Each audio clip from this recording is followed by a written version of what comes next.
நண்பர்களே, இந்த வீடியோவை பார்த்தீங்கன்னா 2026 தமிழ்நாட்டில் பாஜக ஆட்சி அமைந்ததும் வீட்டில் ஒருவருக்கு அரசு வேலை வழங்கப்படும் சொல்கிறாரு அண்ணாமலை. அதுக்கு வேறு செந்தில்வேல் சொல்லியிருக்காரு, முதல்ல நீங்கள் ஆட்சி அமைக்கும் வட மாநிலங்களில் இதை செய்யுங்கள், பாவம் அவர்கள் வேலை தேடி தமிழ்நாட்டுக்கு வருகிறார்கள். உண்மைதானே? வட இந்தியாவிலேருந்து கிட்டத்தட்ட 1 கோடி மக்களுக்கு மேலே ஹிந்திக்காரங்க தமிழ்நாட்டில் வேலையில் இருக்காங்க. எங்கே சிப்காட் இருந்தாலும் சரி, எல்லா ஊர்லேயுமே இருக்காங்க. அப்போது அண்ணாமலையை முதல்ல நம்ம உத்தரப்பிரதேஷ் இந்த மாதிரி பெரிய மாநிலங்களுக்கு அனுப்பணும்.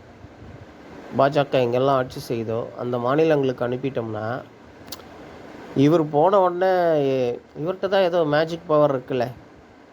இவர் ஒரு இடத்துல போய் அந்த ஸ்டேட்டுக்கு சீஃப் மினிஸ்டர் ஆகிட்டார்னு வைங்களேன், அங்கே உடனே ஒரு அதிசயம் நடந்து வீட்டில் இருக்கிற எல்லாருக்கும் கவர்மெண்ட் வேலை கிடச்சிரும்.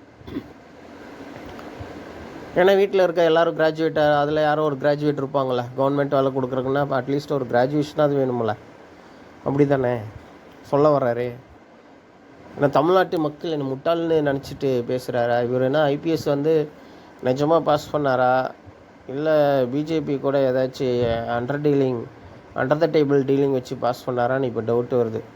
ஒரு நிஜமாக ஐஏஎஸ் ஐபிஎஸ் பாஸ் பண்ணியிருக்க ஆள் பேசுகிற சமாச்சாரமே கிடையாது. இது தமிழ்நாட்டில் எல்லா குடும்பத்துலேயும் முதல்ல கிராஜுவேட் இருப்பாங்களா? கிராஜுவேட் இல்லாத குடும்பம் எத்தனையோ குடும்பம் இருக்குது. அதுக்கு எப்படி கவர்மெண்ட் ஜாப் கொடுக்க முடியும்? அதனால் தமிழக மக்கள் இந்த மாதிரி ஆட்களை பேச விட்டு அலோவ் பண்ணி சோஷியல் மீடியாவில் ராகுல் காந்தியை போட்டு பப்பு பப்பு பப்புன்னு கிழிச்சாங்க. யார் இவங்க? பிஜேபிக்காரங்க கிட்டத்தட்ட லட்சக்கணக்கில் ஆட்களை வேலைக்கு வச்சு பலாயிரம் கோடி ஊழலில் சம்பாதிக்கிற காசை ஊழல்லையோ மறைமுகமாகவோ எப்படியோ என்னமோ பாண்டுன்னு சொல்லி வாங்குறாங்க. Electoral bond. அது யார்கிட்டருந்து வருதுன்னு தெரியாது, எவ்வளோ வருதுன்னு தெரியாது. இந்த மாதிரி வர்ற பணத்தை வச்சு தானே லட்சக்கணக்கான பேருக்கு ஃபேஸ்புக்கில் இந்த ஃபேக் ஐடி போட்டு அவன் கமெண்ட்டு போடுறான். பிஜேபிக்கு சப்போர்ட் பண்ணி கமெண்ட் போட வச்சு அந்த சோஷியல் நேரேட்டிவே மாற்றி சோஷியல் மீடியாவில் அவருக்கு ராகுல் காந்தியோட இமேஜை பப்பு முட்டாள் அப்படி இப்படின்னு இது பண்ண வச்சு, சரி இவர் புத்திசாலி தானே, அண்ணாமலை புத்திசாலி தானே. அப்படி புத்திசாலி அப்படின்னா ஏன் அண்ணாமலை பிஜேபி கவர்மெண்ட்டுக்கு, அவருடைய தலைவர் மோடிக்கு இந்தியாவோட பெர் கேபிட்டா இன்கம் 147வது இடத்துல இருக்குது. இப்போது 140வது இடத்துல இந்தியாவோட பெர் கேபிட்டா இன்கம் உலகத்தில் இருக்குது. இவர் அறிவை பயன்படுத்தி இந்தியாவை நம்பர் 1 பெர் கேபிட்டா இன்கமாக மாற்றிட வேண்டியது தானே. 2 கோடி வேலை வாய்ப்பை அவர் ஏற்படுத்தணும்னு சொன்னார் 2014.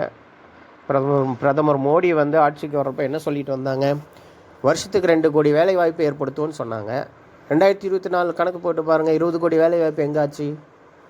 ஒரு வருஷத்துக்கு 1 கோடி பேர் இளைஞர்கள் கிராஜுவேட் ஆகுறாங்க இந்தியாவில். அப்போ அவங்களுக்கு வேலை வாய்ப்பு மாதம் ஒரு 10,000 ரூபா கூட இவங்க வேலை வாய்ப்பு ஏற்படுத்த முடியல. டெக்னாலஜி வளர்ந்துருச்சு. இந்த டெக்னாலஜி ஃபுல்லாக எதுக்கு யூஸ் பண்ணுறாங்க? Social media. பிஜேபி கட்சி வளர்க்குறக்கு, அடுத்த கட்சிக்காரனை கேவலமாக பேசுகிறக்கு, பப்புன்னு சொல்கிறக்கு, அதுக்கெல்லாம் டெக்னாலஜி யூஸ் பண்ண தெரியுதில்ல. அதே டெக்னாலஜியை ஃபாரின் கண்ட்ரிஸ் ஃபுல்லாக போயிட்டு, அமெரிக்கா போயிட்டு, யூகே போயிட்டு, ஆஸ்திரேலியா போயிட்டு, ஜப்பான் போயிட்டு, டெவலப் கண்ட்ரிஸ் எல்லாருக்கும் ஒரு ரவுண்டு ஹெச்ஆர்டி மினிஸ்டர் ஒரு டீமையும் அனுப்பிச்சு இந்தியாவில் இருக்கிற கிராஜுவேட்ஸுக்கு எல்லாம் ஆன்லைனில் ரிமோட்டில் மினிமம் ஜாப் கேரண்டி ஒரு 10,000 ருபீஸ்க்கு நாங்கள் வேலை வாங்கி தரோன்னு சொல்லி இவங்க ஸ்கில் இண்டியான்னு சொல்லிட்டு இவங்க ஓன் வெப்சைட்லேயே பண்ணலாம்ல. இப்போ பிஜேபி அவங்க ஒரு வெப்சைட் க்ரியேட் பண்ணி அது மூலமாக இந்தியாவில் இருக்கிற எல்லா கிராஜுவேட்ஸ்க்கு, ரூரலில் இருக்கிற கிராஜுவேட்ஸ்க்கு இன்றைக்கி இன்டர்நெட் இல்லாமல் யாருமே கிடையாது. மொபைல் இருக்குது, இன்டர்நெட் இருக்குது, லேப்டாப் இல்லாமல் இன்றைக்கி யாருமே கிடையாது. ஸோ அப்படிங்கிற மக்களுக்கு ஒரு மாதம் ஒரு 10,000 ரூபா எல்லா கிராஜுவேட்டுக்கும் வேலைன்னு ஏற்படுத்தினா, அது மூலமாக இந்தியாவுடைய ஜிடிபியே பார்த்தீங்கன்னா கிட்டத்தட்ட 8 லட்சம் கோடி ரூபா வருமானம் இந்தியாவுக்கு ஒவ்வொரு வருஷமும் வரும். ஜிடிபியில் கிட்டத்தட்ட 2.5% அதிகமாகும். இப்போ எல்லாருக்கும் கையில் 10,000 ரூபா வந்துச்சுன்னா அவன் எகைன் அந்த பணத்தை எக்கானமியில் தான் போடுவான். அவன் இன்டர்நெட் வாங்குவான், அவன் வந்து ஏதோ ஒன்று போய் ஏதோ ஒரு டீ கடையில் உட்காந்து சாப்பிடுவான், ஏதோ மளிகை கடையில் போய் ஏதோ ஒன்று வாங்குவான். அந்த மணி மறுபடியும் ஃப்ளோவாக தானே வருது எக்கானமிக்குள்ளே. அதில் 10 பேர் சேர்ந்து ஏதாவது ஒரு சின்ன ஒரு பிஸ்னஸ் ஒன்று ஸ்டார்ட் பண்ணுவான். இப்படி எக்கானமிக் ஃப்ளோ கொண்டு வராமல் ஜாப் கொண்டு வராமல் இப்படி பொய்யே பச்சை பொய்யே பேசிகிட்டு இருக்காங்களே. இப்படி பேச விடுறது தான் நம்ம பண்ணுற தப்புன்ற நான். என்ன வேணால் பேச விடலாம்.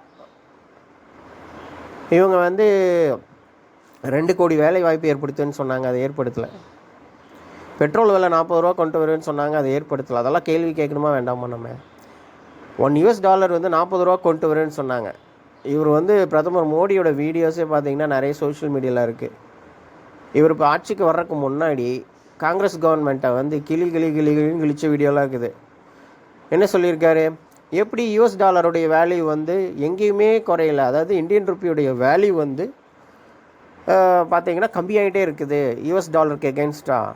இது பார்த்தீங்கன்னா பக்கத்தில் இருக்கிற ஸ்ரீலங்காவில் குறையல, பங்களாதேஷில் குறையல, பாகிஸ்தானில் குறையல, இந்தியாவில் மட்டும் எப்படி குறையும் அப்படின்னு கேட்குறாரு. இவர் பிரதமராகி 10 வருஷம் ஆச்சுல்ல. $டாலருக்கும் இந்தியாவுக்கும் வேல்யூ என்னாச்சு? குறைஞ்சிட்டே தானே இருக்குது. அப்போ 60 ரூபா ரேஞ்சில் இருந்தது இப்போ 84 ரூபா ஆகி போயிடுச்சுல்ல. ஏன் இவரால் அதை சரி பண்ண முடியல? அதுக்கு என்ன பதில் சொல்கிறார் அண்ணாமலை? அதுக்கு என்ன பதில் சொல்கிறாங்க நம்ம நிர்மலா மேடம் ஃபினான்ஸ் மினிஸ்டராக இருக்காங்களா, அதுக்கு என்ன பதில் சொல்கிறாங்க? இதுக்கெல்லாம் நம்ம கேட்கணும்ல.